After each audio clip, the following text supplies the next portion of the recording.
The story of the Amityville Horror is one of the most chilling and infamous hauntings in American history. It all began in 1974, when the DeFeo family lived in a large Dutch colonial house at 112 Ocean Avenue in Amityville, Long Island. The house itself seemed like the perfect family home, spacious, beautiful, and full of promise. But what lurked inside was far from ordinary. The nightmare began in the early hours of November 13th, 1974, when Ronald DeFeo Jr., the eldest son, went on a horrific rampage. In the dead of night, he took a .35 caliber rifle and brutally murdered his father, mother, 2 brothers, and 2 sisters, all while they were asleep in their beds. There was no apparent motive, no sign of struggle, and the family was killed in their sleep, leaving the house forever marked by the tragedy. But the horror didn't end there. Just over a year later, in December of 1975, a new family moved into the house, George and Kathy Lutz, along with their 3 children. What seemed like a fresh start quickly turned into a terrifying ordeal. On their first night, they noticed strange things happening around the house, things they couldn't explain. The temperature would drop suddenly, and there was a pungent, foul odor that lingered in the air. They could hear strange, unexplainable noises, scratching sounds, whispers, and even the sound of footsteps walking through the house when no one was around. Kathy began to experience vivid nightmares, and George noticed something even more disturbing. He started to wake up at 3:15 a.m. every night, the exact time the DeFeo murders were believed to have occurred. As if by some sinister force, the house seemed to be pulling him in, driving him to acts of aggression he could not control. He grew cold and distant, experiencing mood swings, and Kathy noticed a terrifying change in his behavior. The house seemed to have a life of its own. Kathy, driven by terror, began seeing strange apparitions, ghostly figures of the DeFeo family, standing silently in the hallway, their faces blank and emotionless.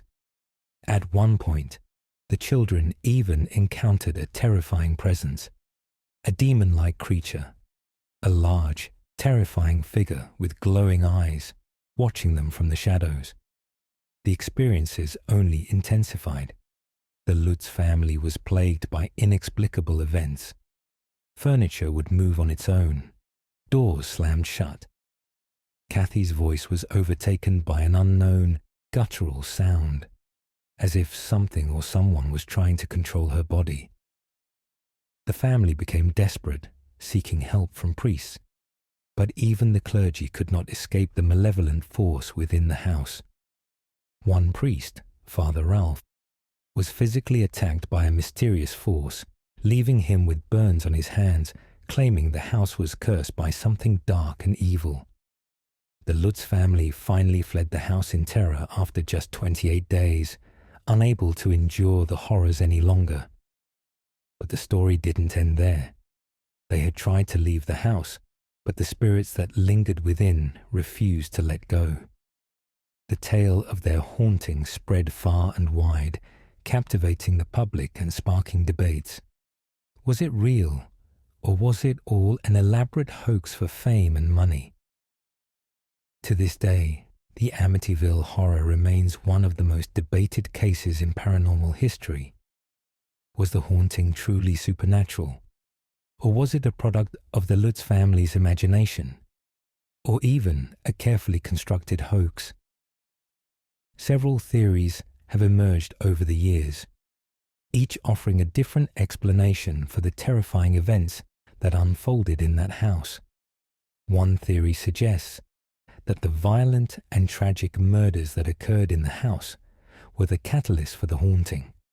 The DeFeo murders were brutal and senseless, and it's believed that the violent energy created by such a massacre could have left behind a lingering malevolent force. This theory holds that the souls of the DeFeo family, or the evil that drove Ronald to kill, continued to haunt the house, seeking vengeance or trapped in a never-ending nightmare. Another theory proposes that the entire haunting was a fabrication.